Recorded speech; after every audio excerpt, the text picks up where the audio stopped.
Hi, I'm Kristin. Welcome to Amramp. Come on in. We are excited to share our new broadcast, Crossroad Accessibility.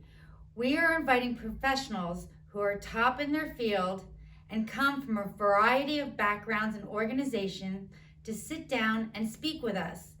We will be discussing aging, disability, mobility, and how our companies can intersect and work together to help make life accessible for all. We will be sharing innovative products, services, reviews, and more. Thanks for tuning in, and here we go. Hi, everybody. I am Kristin with Amramp. I am marketing manager, and I've been here at Amramp for about 6 years. And I've talked to a lot of really passionate people, and one of the most passionate that I'm hearing from is Dawn from Aurora Independence. Mm-hmm. And we're here today just to review a modular ramp from an OT standpoint, and as far as maybe what her clients might think about this ramp. So I got a couple questions if you're open to them. I would like to answer them. So I know for our plan of care, a lot of times I want to help clients have a fire exit plan. And part of the reason we're recommending a ramp is not only so that they can go in and out of their house and live their life, but that if they need to get out because 1 a.m. something bad happens, they actually can. So are there any special features that we need to kind of consider about this and fire?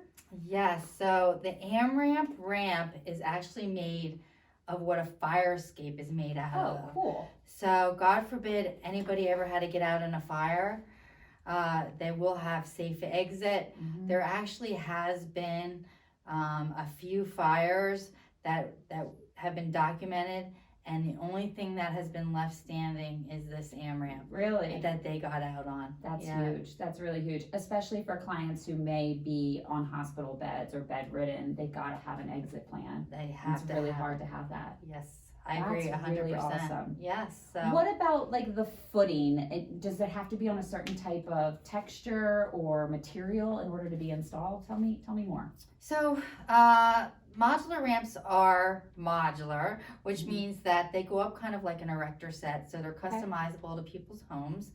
The footers are really meant to keep the ramp stable.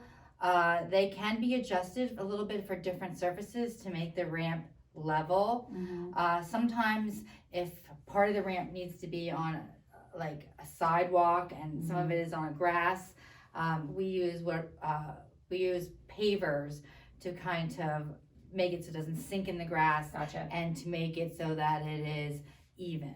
Yeah, especially with weather. I feel like with winter, when you get to the end of a ramp, if it's on grass too, that can be a spot that the ramp is great, but the ground can't support the client rolling over. And so the install part is important to know. Yes, you're very perceptive. Yes, we do not like to end on grass. Yeah. Sometimes people want to end on grass because it makes the ramp shorter, less expensive, but we do not. Not a good idea.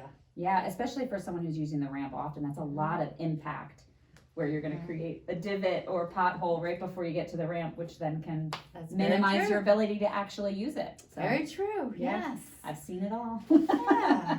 My name is Dawn Heiderscheit. I am the owner of Aurora Independence, and I'm here at Amramp today to look at some of their products. My company focuses on home accessibility and home safety consulting. Essentially, I'm able to come in, assess the home, and then try to connect my clients with the resources that they actually need, such as this Amramp. So I wanted to go over it today and talk a little bit about some of the features.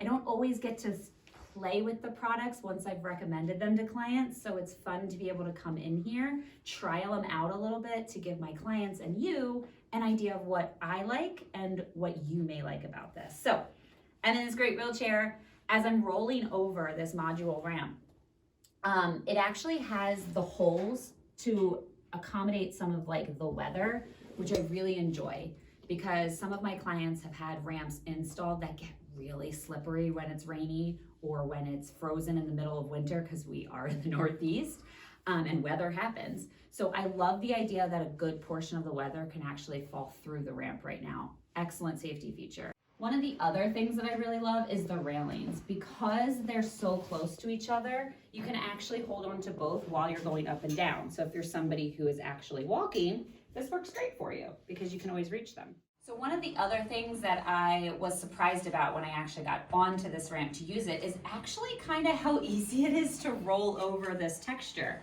I wasn't sure if all of these little holes was going to make it difficult or easy. And believe it or not, it doesn't require a ton of force to do so.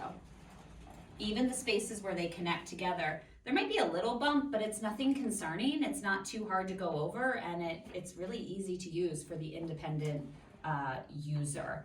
And I imagine for a caregiver, it'd be even easier to just kind of roll right over the connections to make the ramp.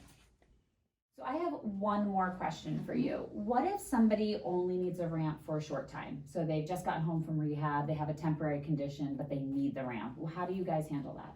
That's a good question, and that's something that we get quite often.